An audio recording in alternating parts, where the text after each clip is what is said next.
Oh man, there's no smooth way to ease into this.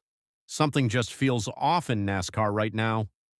If you've been paying attention lately, you already know the energy around the sport feels different, almost uncomfortable. This weekend didn't just give us one headline, it gave us two major moments that really hit hard.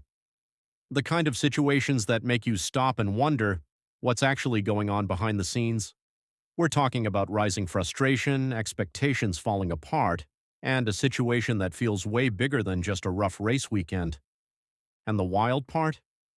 We watched it all unfold step by step, first before the green flag even dropped, and then during the race when things only got worse. And if you're a true NASCAR fan, this one is going to hit deep. Before we break it all down, quick reminder, if you're new here, hit that like button and subscribe. This is NASCAR Nation Report, and we're building a real community of fans who truly live and breathe this sport. The goal? Only 1,000 passionate fans who get it. All right, let's get into what just went down, because right now what's happening with Kyle Busch isn't just a bad race, it's starting to look like something much bigger, almost like a downward spiral. Let's rewind to before the race at Cookout 400 during qualifying at Martinsville Speedway. Honestly, things couldn't have gone much worse for Busch.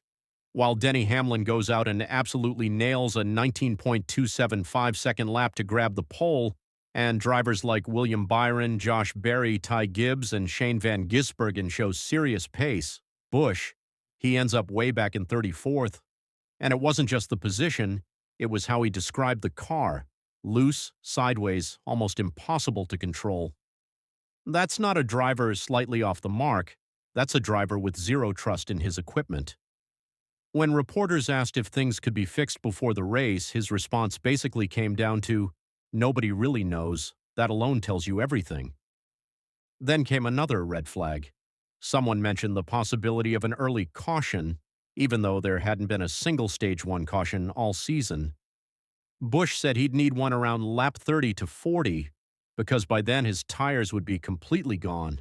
Think about that. Before the race even started, he already knew the car wouldn't last.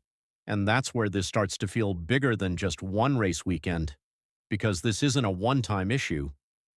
Busch hasn't been to victory lane since mid-2023. That's now stretched into a 100-race winless streak for a two-time champion and one of the most dominant drivers NASCAR has ever seen. He's driving the number 8 car for Richard Childress Racing, and right now they're still searching for speed that just isn't there. Even Kevin Harvick weighed in on his show, saying what a lot of fans are already thinking. When Busch first joined RCR in the Gen 7 era, they came out strong. They had speed, they won races. But somewhere around the middle of that first season, things started slipping, and they've been sliding ever since. Now, it feels like they've completely lost their edge. Harvick even admitted he's concerned about how this all plays out, especially with this being a contract year for Busch. The pressure is real, expectations are high, but the results just aren't showing up. Then comes race day, and everything Busch feared actually happened. No early caution, and by lap 46, he's already gone a lap down. Before that, you could hear the frustration boiling over on the radio, asking for more rear brake, begging for drive-off, telling the team to just let him handle the car. That wasn't just frustration, that was anger, and the results backed it up. By the end of Stage 1, all 3 RCR cars were running 26th or worse. This isn't just a Busch problem, the entire team is struggling. Coming into this race, Busch was already sitting 23rd in points, still searching for his first top 10 finish of the season. Back-to-back races outside the top 20, and Martinsville just added another chapter to the struggle. When you connect everything, the qualifying, the warnings before the race, and what actually happened on track, the story becomes crystal clear. He knew the car was bad, he said it was bad, and the race proved it was even worse. Now, the real question isn't about fixing one bad weekend, it's whether this team can fix anything at all, and what that means for Busch's future moving forward. This is a contract year. We're talking about one of the most legendary drivers NASCAR has ever seen. And right now, he's paired with a team that simply doesn't have the speed to fight at the front. That mix? It's risky. It can spark something incredible, or it can completely fall apart. At this moment, if we're being real as fans, it feels like things are drifting in the wrong direction, and that's hard to watch. Because let's be honest, everyone wants to see Kyle Busch back in victory lane. Everyone wants to see Richard Childress racing back to winning form. But after what unfolded at Martinsville Speedway, it's clear that the road back isn't going to be simple. Now I want your take on this. What do you think is really happening here? Is it the car, the team, or something deeper? Drop your thoughts and let's break it down together. Because honestly, my view is pretty straightforward. This goes beyond just a rough stretch for Busch. This situation runs deeper than that. The biggest issue right now is the mismatch. Busch still has elite talent. That kind of skill doesn't just disappear overnight. You don't go from being one of the greatest in the sport to suddenly forgetting how to drive. That's not how it works. The real problem is that the car and the team behind it are no longer operating at his level. When you put a driver like Busch into a car that lacks balance, struggles for grip, and falls off on long runs, the outcome is exactly what we're seeing right now: visible frustration, on-radio outbursts, costly mistakes, and results that just don't match a driver of his caliber. And what makes this even more concerning is that this isn't a one-time issue. Kevin Harvick already highlighted it. This decline didn't start yesterday. It's been building ever since that early success period with RCR. That means we're not looking at a single bad setup or one unlucky race. We're looking at a pattern. And in NASCAR, patterns can be dangerous, because if a team can't break that cycle quickly, an entire season can slip away before you even realize it. Now add one more layer. This is a contract year. That changes everything. Now it's not just about race finishes, it's about securing the future. Every performance matters more. Every result carries weight.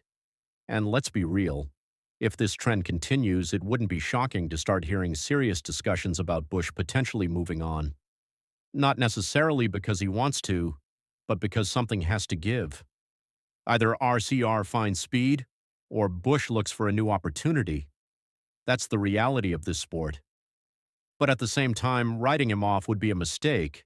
We've seen Busch bounce back before. We've seen him win in situations where most drivers would struggle. And if there's anyone capable of flipping the script, it's him. Still, right now, after Martinsville, this feels like a defining moment. This is where things either start to turn around, or where everything begins to unravel. And as fans, we're watching it all unfold in real time. If you're new here, don't forget to like the video and subscribe to NASCAR Nation Report. We're building a true community of fans who live this sport every single week.